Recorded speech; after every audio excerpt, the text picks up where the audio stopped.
কোন মানুষের ইত্তেবা করতে হইলে এই মানুষের ভালোবাসা, এই মানুষের প্রতি মহব্বত আপনার দিল থাকতেই।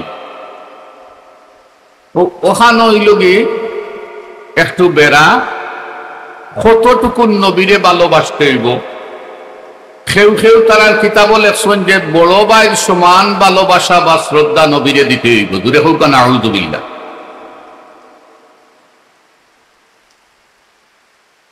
আল্লাহ নিজে ঘোষণা দিয়েছেন, মা কানা মুহাম্মাদুন আবা আহাদিম মির রিজালিকুম ওয়ালাকির রাসূলুল্লাহ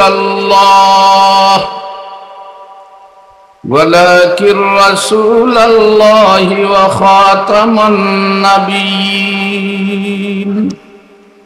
যে আমার নবী তোমাকান কেউর পিতা নাই, কেউর বাই বিরাদর নাই, তানরে বাপ ডাকাও যাইতো নাই, বাই ডাকাও যাইতো নাই, একমাত্র ওয়ালাকির রাসূলুল্লাহ, আল্লাহর রসুল এবং খাতামুন নাবিয়্যিন ডাকতে হইব। দূরে হোক সুবহানাল্লাহ। মিনো পাট আছে, একগুলো খাতামুন নাবিয়্যিন মানতে রাজি নাই, এরা খাতাবুন নাবিয়্যিন মানুন, মানে খেতাবালা নবী, নবী হলোর শেষ আখেরি জবানার নবী। এটা আবার একগুলো মানুন না। যুগে যুগে কিছু মানুষ বেফতি হইয়া নিজে নবুয়তি দাবি করছে, ই একগুলো জাহিল, এরার লগে মুসলমান সমাজও কোনো দ্বিধাদ্বন্দ্ব নাই। তারপরেও অদ্যাবধি একদল মানুষ আছে, এই মিথ্যা ভণ্ড নবুয়তি দাবিদার গোলাম আহমদ কাদিয়ানির অনুসারী, যেটা আমাদের আশপাশেও আছে, বাংলাদেশেও এদের অনুসারী আছে, তাদের আলাদা মসজিদ আছে। দূরে হোক না, আউযুবিল্লাহ। আমরা স্কুলে মিলাদুন্নবী মাহফিলটাকে পূর্বেও জানাইয়া আইছি, আজকেও জানাইয়ার যে এই কাদিয়ানি গ্রুপে অমুসলিম ঘোষণা করা এটা বাংলাদেশের মুসলমানদের প্রাণের দাবি। যে সরকার যে সময় আসবে ওই সরকারের সাথে কাছে আমরা প্রাণের দাবি থাকবে যে কাদিয়ানি গ্রুপে অমুসলিম ঘোষণা করা হোক। আপনারা একমত নি? এখন আউকা মুসলমান যারা নবীরে মানন, এরার মাঝে আবার একটু ব্যতিক্রম আছে নবীর পজিশন বুঝতে গিয়া। আর এর কারণেও এরা মিলাদুন নবী বা ঈদে মিলাদুন নবী তা মানতে রাজি নাই। মিলাদুন নবী সাল্লাল্লাহু আলাইহি ওয়াসাল্লাম আমরা একগুলো বাইয়ে ইদানিং দেখি আর মানিলেইছেন, খালি ঈদটা তারার বেড়া রইছে। এটা মুহাদ্দিস সাহেবও বর্ণনা দিয়েছেন আসর বাদে। আর আমার আগে যে হযরত মাওলানা মাহবুব সাহেব তাইনও এই বিষয়ে বর্ণনা দিয়েছেন, আমি এইদিকে যাইয়াম না। আমার কথাটা হইল যে নবী সাল্লাল্লাহু আলাইহি ওয়াসাল্লাম রে মানতে গিয়া, নবীর পজিশন বুঝতে গিয়া আমরার মাঝে একটা ডিভাইডনেসর সৃষ্টি ওর, যেটার লাগি আমরা সব সময়ই একটা দ্বন্দ্বর মুখামুখি তাকিয়ার। আল্লাহ পাক রব্বুল আলামিনে আমরার সমুজ দান করুক, মুসলমান হলর মাঝর ই অন্তর্দ্বন্দ্বরে আল্লাহ দূর করি দুক, আমরার মাঝে একতা বৃদ্ধি করি দুক, এক আর নেক বানাই দুক, সবে হোক আমিন। নবীকে এটা বুঝতে গিয়া কোরআন শরীফ আপনি যদি পড়েন, ও কোরআন শরীফও যথেষ্ট।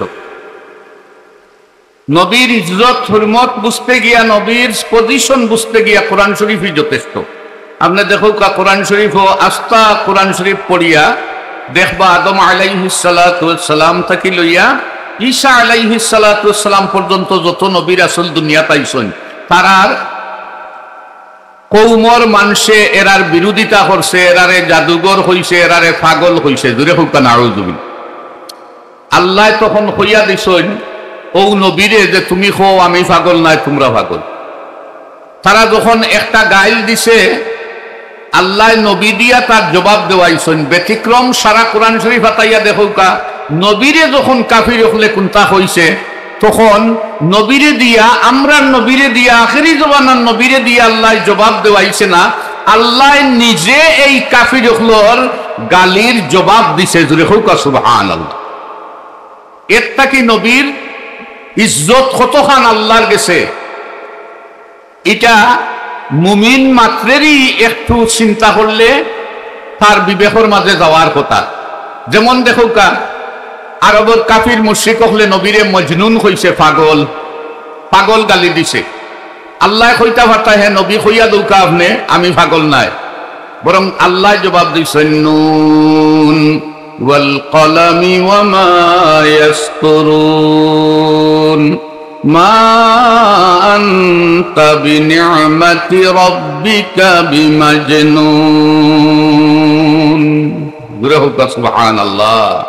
আল্লাহ নুনর কসম খাইয়া কইছেন, নুনর তাফসীরও আমি দেখিয়ান না, কলমর কসম খাইছেন কইয়া কইছেন আপনি আপনার প্রভুর পক্ষ তাকে নিয়ামত প্রাপ্ত, আপনি মজনুন নাই, আপনি পাগল নাই, বরং যারা আপনারে পাগল করে তারাই পাগল। দূরে হোক সুবহানাল্লাহ। কোন মানুষরে গালি দেওয়া বাদ, কিন্তু কোরআন শরীফ তাকি দলিল আমরা পাই, নবীরে যারা এহানত করেন তারে যদি আপনি এহানত না করেন, তারে যদি গালি না দেন, তাইলে আপনার ইমানও কাতরা আছে। কোরআন শরীফ তার দলিল। গালি দেওয়া হারাম, গালি দেওয়া বলা নাই, কিন্তু হুব্বুন ফিল্লাহ, আল্লাহর ওয়াস্তে কোনো মানুষরে মহব্বত করা মুমিনের লাগে ফরজ। আল্লাহর ওয়াস্তে আল্লাহ এবং তার রাসূলের দুশমন হলে দুশ্মন বাবা ও মুমিনের লাগে ফরজ। যারা আল্লাহর হাবিব সাল্লাল্লাহু আলাইহি ওয়াসাল্লাম রে হানত করে গালি দেয়, এদের যদি আপনি গালি না দেন, তাহলে আপনার ইমানের মাঝে দুর্বলতা আছে। দলিল হই বলে দলিল কোরআন শরীফ, গালিয়ানি না জায়েজ, গালিয়ানি হারাম, কিন্তু আল্লাহর হাবিব রে গালি দেওয়ার কারণে আল্লাহ পাক রব্বুল আলামিনে কোরআন শরীফ সূরা লাহাব নাযিল করিয়া তইয়া আবু লাহাব রে এবং তার স্ত্রী রে গালি দিয়া একটা সূরা তইয়া কিয়ামত পর্যন্ত মুমিন হলরে শিক্ষা দিছেন যে আমার নবীরে কেউ গালি দিলে মুমিন হিসাবে তার জবাব দেওয়া তোমার লাগি ওয়াজিব। আমার নবীরে কেউ গালি দিলে তার জবাব দেওয়া এগু সুন্নতে এলাহি। আবু লাহাবে নবীরে কইছিল তাব্বাল্লাকা ইয়া মুহাম্মদ, হে মুহাম্মদ সাল্লাল্লাহু আলাইহি ওয়াসাল্লাম, আপনার তোমার ধ্বংস হোক। দূরে হোক না, আউযু বিল্লাহ। আলিহাযা জামানা, ওতার লাগি তুমি আমরা রে ইকানো জমা করছনি। নবী ডাকিয়া জমা করছলা তান গোষ্ঠীর মানুষরে, জমা করিয়া কইসলা, কলমার দাওয়াত দিসলা, তখন হে এই কথাটা কইছে। আল্লাহ পাক রব্বুল আলামিনের জবাবে তাব্বাত ইয়াদা আবি লাহাবিন ওয়া তাব মা আগনা আনহু মালুহু ওয়া মা কাসাব সায়াসলা নারান যাতা লাহাবিন ওয়া ইমরাআতুহু হাম্মালাতাল হাতাব ফি জিদিহা হাবলুম মিন মাসাদ। পুরা একটা সূরা তার এবং তার স্ত্রীর ক্যারেক্টার সম্পর্কে আলোচনা করিয়া, এমনকি এখানে তার স্ত্রীর গীবত করিয়া রব্বুল আলামিনে জানাই দিছে মুমিন হলরে যে আমার নবীর দুশ্মনী যারা করব তাদের সাথে দুশ্মনী রাখা তোমাদের জন্য ওয়াজিব। আমার নবীর দুশ্মনী যারা করে তারে আল্লাহকে দুশ্মনী রাখা তোমাদের জন্য ওয়াজিব। নবীর মহব্বতর জিনিস রে মহব্বত করা মুমিনের লাগি ওয়াজিব। জানেননি সব নবীর মহব্বতর জিনিসে যদি আপনি মহব্বত করেন না, আপনি আর এক সেকেন্ডর লাগি মুসলমান থাকার অধিকার রাখেন না। বাপে ফুয়ারে লইয়া খানিত পইছেন, আর পানি সদু ছিলেন তো আপনারা, এগু খাওয়া সুন্নত, এগু খাওয়া সুন্নত। নবীয়ে পছন্দ করেন।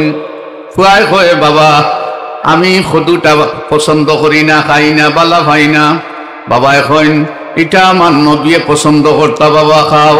ফুয়াই কয় আমি পছন্দ করি না। যখন ফুয়ায় নবীর কথা শুনার বাদেও কইছে খদু পছন্দ করে না, বাপ উঠিয়া গেছেন গিয়া তলোয়ার আনিয়া ফুয়ারে দ্বিখণ্ডিত করিলেইছেন, মাথা শির কাটিলেইছেন। এখন তো বিচার, বাপে ফুয়া কাটিলেও তো সরকারের দায়বদ্ধতা আছে না।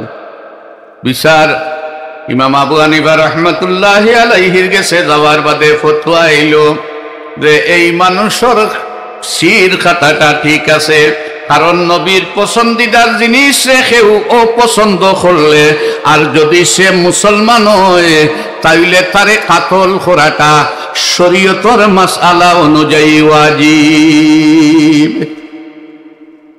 নবীর পছন্দর জিনিস রে পছন্দ না করলে, আমার নবীর পছন্দর জিনিস রে আমার আল্লাহ পছন্দ করছে, সুবহানাল্লাহ। নবীর পছন্দর জিনিস রে আল্লাহ পছন্দ করছে, তার কারণ যে এই নবীর কারণেই আল্লাহ আসমান জমিন লৌহ কলম তারকারাজি গাছপালা তরুলতা সব কিছু বানাইছে, সুবহানাল্লাহ। এর কারণে এই নবী যেভাবে পছন্দ করছেন, জেলা পছন্দ করছেন, তান পছন্দর বস্তুরেও আল্লাহ পছন্দ করে লাইছে। কিয়ামত পর্যন্ত, কিয়ামতের দিনও এই নবী যারে পছন্দ করবা আমার রবে তারে পছন্দ করিয়া জান্নাতি করে দিবা। নবীর পছন্দর বস্তুরে আল্লাহ যে পছন্দ করছেন, এটা নবীর কবি হাসান বিন সাবিত রাদিয়াল্লাহু তাআলা আনহুর কবিতা তাকে বোঝা যায়।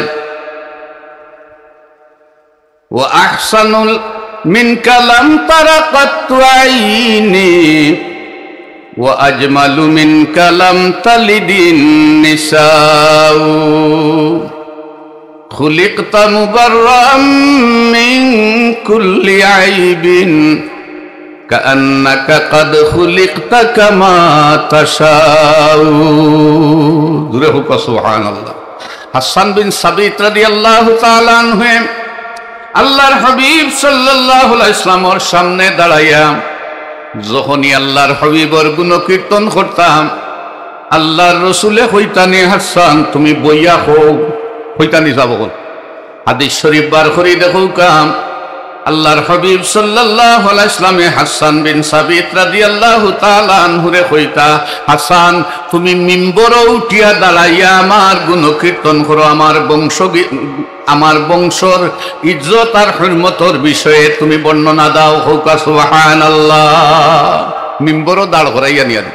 তো ই শেরও হাসান বিন সাবিত রাদিয়াল্লাহু তাআলা আনহুয়ে কইরা ওয়া আহসানু মিন কালাম তারাকাত আইনি ইয়া রাসূলুল্লাহ, দুনিয়ার কোন চোখে এমন সুন্দর ব্যক্তিত্ব আর কোনদিন দেখছে না। কোন চোখে আপনার লাগান সুন্দর কোন মানুষ তো দূরের কথা কোন চিজ কোনদিন দেখছে না। সাহাবায়ে কেরাম বলে আল্লাহর হাবিব সাল্লাল্লাহু আলাইহি ওয়াসাল্লাম যে রাত্রির বেলা খোলা আকাশের নিচে দেখলে একবার ছাদের দিকে তাকাইতা আর একবার নবীর দিকে তাকাইতা আর শেষ পর্যন্ত হইতা, ওগো আল্লাহর রাসূল খোদার কসম করি হইয়ার আল্লাহ পাক রব্বুল আলামিন আপনারে চাঁদের চাইতেও সুন্দর করিয়া বানাইছেন। ভুকা সুবহানাল্লাহ। আমার নবীর সৌন্দর্য, নবী রক্তে মাংসে গড়া ভুল ভ্রান্তিতে পড়া একজন মানুষ ছিলেন। জুড়ে হোক নাউযুবিল্লাহ। আর নবীর সামনে হাসান বিন সাবিত রাদিয়াল্লাহু তাআলা আনহু কইরা খুলিকতা মুবাররাম মিন কুল্লি আইবিন, কোনো আইব নাই, বেআইব নির্দোষ নিষ্কণ্ঠ করিয়া আল্লাহ পাক রব্বুল আলামিন আপনারে সৃষ্টি করছেন। এর বাদে হইরা ইগু বড় একটা কঠিন কথা, কাআন্নাকা কাদ খুলিকতা কামা তাশাউ ইয়া রাসূলুল্লাহ, আমার মনে হয় আপনি আল্লাহর কাছে জেলা চাইছেন, আপনার ফরমাশ অনুযায়ী আল্লাহ আপনারে বানাইয়া দিলাইছেন। নবী আপনি দেলা চাইছেন যে আমারে ওলা সুন্দর করে বানাওটা, আপনার ফরমাশ অনুযায়ী আল্লাহ আপনারে বানাইয়া দিলাইছেন। জুড়ে হোক সুবহানাল্লাহ। নবীর সামনে হইরা হাসান বিন সাবিত রাদিয়াল্লাহু আনহু নবী হইলা নি বলে শিরিক হয়ে গেছে।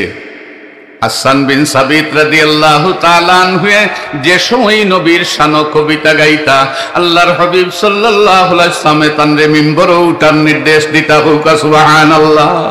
মিম্বরে উঠার আমার নবীর লগর সম্পৃক্ত প্রত্যেকটা বস্তুরে আল্লাহ দুনিয়াতে ইজ্জতওয়ালা করিয়া রাখছে, কিয়ামতের দিন ইজ্জতওয়ালা করিয়া রাখবো। আর কিয়ামত পর্যন্ত যে সমস্ত মানুষ আমার নবীর লগে মহব্বতের সম্পর্ক রাখবো, দুনিয়া আখিরাতে আল্লাহ তারারে ইজ্জতওয়ালা করিয়া রাখবো। দেখো ইয়াসরিব, মদিনা শরীফের আগর নাম কিতা আছিল? ইয়াসরিব আছিল। আমার নবী মুহাম্মদুর রাসূলুল্লাহ সাল্লাল্লাহু আলাইহি ওয়াসাল্লাম রে মদিনাবাসী অন্তর দি ভালোবাসিয়া গ্রহণ করছিল রেলির মাধ্যমে। হোক সুবহানাল্লাহ। কিসের মাধ্যমে? রেলির মাধ্যমে। ছোট ছোট বালিকা হলে, বালক বালিকা হলে রেলি দিছিল। সালাল বদরু আলাইনা মিন সানিয়াতিল বিদাই। এই সমস্ত শের আশার হল তিলাওয়াত করিয়া মদিনার ছোট ছোট বালক বালিকা হলে আমার নবীরে রেলি দিয়া সম্বর্ধনা দিছিল, উষ্ণ অভ্যর্থনা জানাইছিল, মুবারকবাদ জানাইছিল, গ্রহণ করছিল ইয়াসরিব। এই কারণে ইয়াসরিবের নাম পরিবর্তন হইয়া মদিনাতুন নবী হই গেল, নবীর শহর হই গেল। হোক সুবহানাল্লাহ। আপনারা জানেন কিনা, বাস্তবতা হইল কি মদিনা শরীফের গাছটাও আমার নবীর খাতিরে আল্লাহ গাছর মাঝেও মজা রাখি দিছে। জুড়ে হোক সুবহান। মদিনা শরীফের দুলাবালিটা মুমিনুল লাগি শিফা। জুড়ে হোক সুবহানাল্লাহ। বুখারী শরীফের হাদিস। মদিনা শরীফের দুলাবালি মুমিনুল লাগি শিফা। মদিনা শরীফের বাতাস মুমিনর কলবর লাগি প্রশান্তি। ইমানদারর কলবর প্রশান্তি হইল কি মদিনা শরীফের বাতাস। মদিনা শরীফের ইজ্জত আল্লাহ কত গান বাড়াইছে। মদিনা শরীফ এক টুকরা জায়গা আছে, যে জায়গাটার মাঝে দুনিয়াত তাকিয়া কোনো মানুষ ঢুকলে দুনিয়াত থাকা অবস্থায় হে বেহেশত ঢুকি গেল। দূরে হোক সুবহান। দুনিয়াত থাকা অবস্থায় হে বেহেশত ঢুকি দিব। দুনিয়াতে একটা বেহেশত আছে, জানেননি আপনারা? কোন জায়গার? মা বাইনা বাইতি ওয়া মিম্বারি রাউদাতুম মির রিয়াদিল জান্নাহ। আমার হুজরা আর আমার মিম্বরের মাঝখানে এই টুকরাটারে আল্লাহ রিয়াদুল জান্নাহ বানাইলেইছে, বেহেশতের একটা টুকরা বানাইলেইছে। মুমিন বান্দা মদিনা শরীফ গিয়া যদি এই টুকরাটা ঢুকি যায়, সে যেন দুনিয়ার তাকিয়া জীবিত অবস্থায় বেহেশত ঢুকি গেল। এটা খেনে হইছে বলে আমার নবী মুহাম্মদুর রাসূলুল্লাহ সাল্লাল্লাহু আলাইহি ওয়াসাল্লামের কদম মুবারক বেশি এই জায়গাটা পড়ছে। আমার নবী পান হুজরা তাকি মিম্বর যাইতে বেশিরভাগ সময় এই জায়গাটা চলাফেরা করছেন। তান কদম মুবারকর বরকতে এই টুকরাটারে আল্লাহ বেহেশতের টুকরা বানাইয়া রাখি দিছে এবং কিয়ামত পর্যন্ত তান উম্মতরে ইজ্জতওয়ালা করছে যে এরা জীবিত থাকা অবস্থায় বেহেশত, দুনিয়াত থাকা অবস্থায় বেহেশত ঢুকতে পারেন। সুবহানাল্লাহ। দুনিয়াত থাকা অবস্থায় বেহেশত ঢুকতে পারেন। এটা খার ইজ্জত হইছে। এই নবীর লগে যে জিনিসের সম্পর্ক লাগছে এই জিনিসে আল্লাহ মায়া করিলেইছে। কুল ইন কুনতুম তুহিব্বুনাল্লাহ। এই নবীর লগে যে জিনিসের সম্পর্ক লাগছে, যে জিনিসে এই নবীর লগে, যে ব্যক্তি যে বস্তু এই নবীর লগে সম্পৃক্ত হইছে, এই ব্যক্তি এই বস্তু এই জায়গা আল্লাহর কাছে দামি হয়ে গেছে, ইজ্জতি হয়ে গেছে, মহব্বত হয়ে গেছে। দূরে হোক সুবহানাল্লাহ। হাজার হাজার অসংখ্য অগণিত মিসাল কোরআন হাদিস থেকে দেওয়া যাইব যে এই শহরটা আল্লাহর কাছে দামি হয়ে গেছে। আমি পয়লা এক সূরা আপনার সামনে তিলাওয়াত করছি, সূরা বালাদ। সূরাটার নাম সূরা বালাদ। কোরআন শরীফ বালাদ অর্থ শহর। কোরআন শরীফ আল্লাহ পাক রব্বুল আলামিনে একটা শহরের শপথ করছেন। এই শহরটা ইজ্জত ওয়ালা হইল কেনে আমার নবীর জন্মস্থান হওয়ার কারণে। সুবহান লা উকসিমু বিহাযাল বালাদ। এই শহরটা ইজ্জত ওয়ালা হইছে আমার নবীর জন্মের কারণে। আমার নবীর জন্মে যারা উপস্থিত আসলা এরাও ইজ্জতওয়ালা। দূরে হোক সুবহানাল্লাহ। আমার নবীর জন্মে যারা উপস্থিত আসলা এরাও ইজ্জতওয়ালা। এর কারণে আমরা মিলাদ শরীফও নবীর জন্মর আলোচনাটা করিয়া এক পর্যায়ে তার মহব্বতে দাঁড়াইয়া আল্লাহর হাবিব সাল্লাল্লাহু আলাইহি ওয়াসাল্লাম রে সালাম জানাই।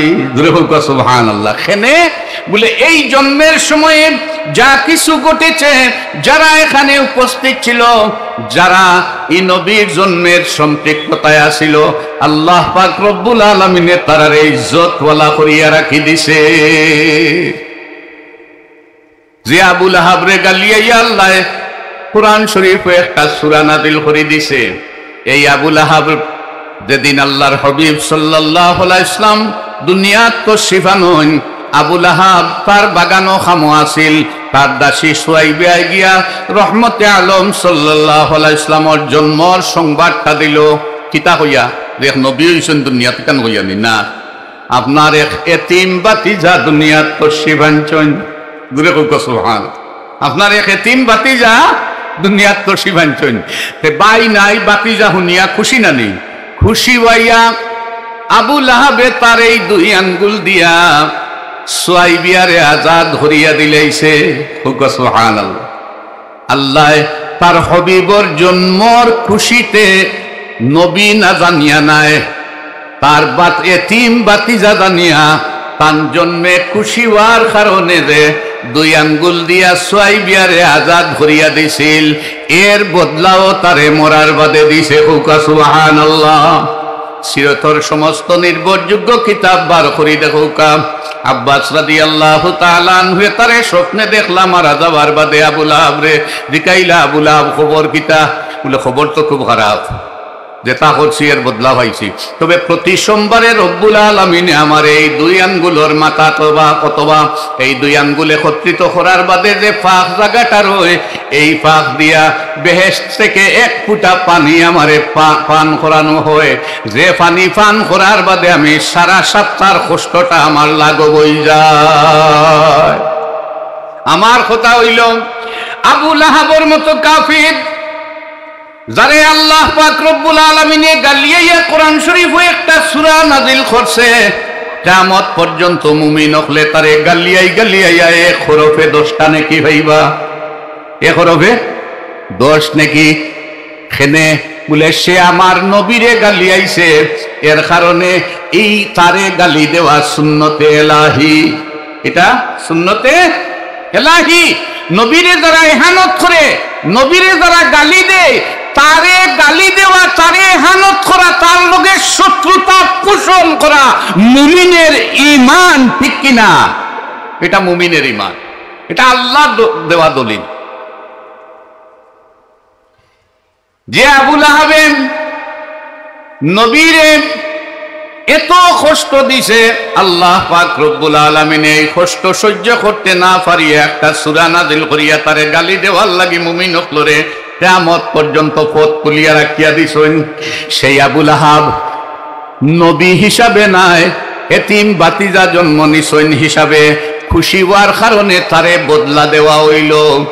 আর শিলাম বাসিয়ে ঈদে মিলাদুন নবী আমার নবীর জন্মের খুশিতে ইকানো যে টাকা পয়সা খরচ করিয়া সুন্দর একটা মাহফিলের আয়োজন করছেন, এই নবীর উম্মত হিসাবে তারা কোনো বদলা পাইতা নাই। যদি আবুল আহাবর মতো কাফিরে নবীর জন্য খুশি হইয়া আল্লাহর পক্ষ থেকে বদলা পায়, তাহলে এই নবীর উম্মত হিসাবে এক দ্বারা 1000 গুণ 100 গুণ বেশি বদলা আল্লাহর পক্ষ থেকে এই শিলামবাসী পাওয়ার আশা রাখতে পারেন। হোক সুবহানাল্লাহ। এমনকি যারা এই মাহফিল যেভাবে শরীক হইবা, মাহফিল আয়া মাহফিলর সৌন্দর্য বৃদ্ধি করিয়া টাকা পয়সা দিয়া মাহফিল পরিচালনায় যেভাবে দেখেও নবীর জন্য খুশি হইবা, কিয়ামত পর্যন্ত আল্লাহর পক্ষ থেকে তার লাগি বদলার দলিল হইল কি আবুল আহাবর মতো কাফিরে যেহেতু আল্লাহর পক্ষ থেকে বদলা পাইছে, সুতরাং এই নবীর উম্মতে কিয়ামত পর্যন্ত খুশি জাহির করি আল্লাহর পক্ষ থেকে বদলা পাইব নি না পাইতো না? পাইব। যারা কিয়ামত পর্যন্ত নবীর জন্মে খুশি হইয়া খুশি জাহির করবা শরীয়ত সম্মত পন্থায়, আমি একটা জিনিস লাগাইলাম, তার না লাগাইলে ওর না, কারণ আরবগুলোয় খুশি জাহির করা যেটা শরীয়ত গর্হিত পন্থায়, এটা আমরা মানি না। আমি মনে হয় 3-4 বছর আগে ওখানেও এই বিষয়টারে পরিষ্কার করিয়া দিয়েছি। শরীয়ত গর্হিত কোনো পন্থায় কোনো খুশি জাহির করা মুসলমানের জন্য ঠিক নাই, জায়েজ নাই, হারাম। মনে রাখবনি।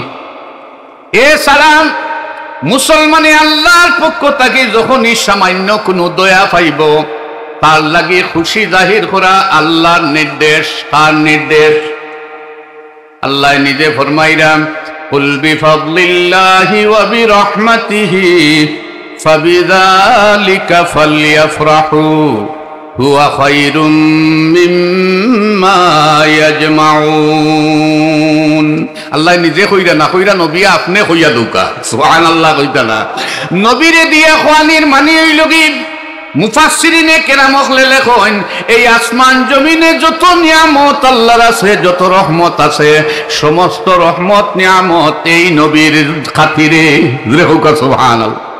যে নবীর খাতিরে আপনি আওলাদর মালিক, যে নবীর খাতিরে আপনি মাই বাবার মালিক, যে নবীর খাতিরে আপনি ধন সম্পদর মালিক, এই নবীরে দিয়া আল্লাহ কইয়া দিরা, কুল হে নবী আপনি কইয়া দৌকা বিফাদলিল্লাহ, তোমরা যখন আমি আল্লাহর পক্ষ, আমার আল্লাহর পক্ষ থেকে কোনো করুণা পাও, ফজল মানে করুণা, ওয়া বিরহমাতিহি আর কোনো দয়া পাও, রহমত পাও, ফাবিযালিকা ফালইফরাহু এর কারণে তোমরা আনন্দ প্রকাশ করো।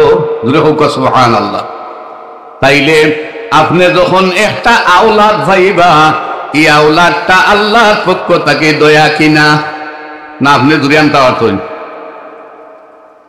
তাইলে আওলাদ পাইয়া শরীয়ত সম্মত পন্থায় আনন্দ প্রকাশ করা জায়েজ না না জায়েজ? আপনার মা বাবা যে আপনি পাইলা, আপনার বাবা বিদেশ তখন দেশ আইলা, শরীয়ত সম্মত পন্থায় আপনার বাবা যে আপনার সামনে আইসেন, এই আনন্দ প্রকাশ করাটা এটাও আল্লাহর একটা দয়া।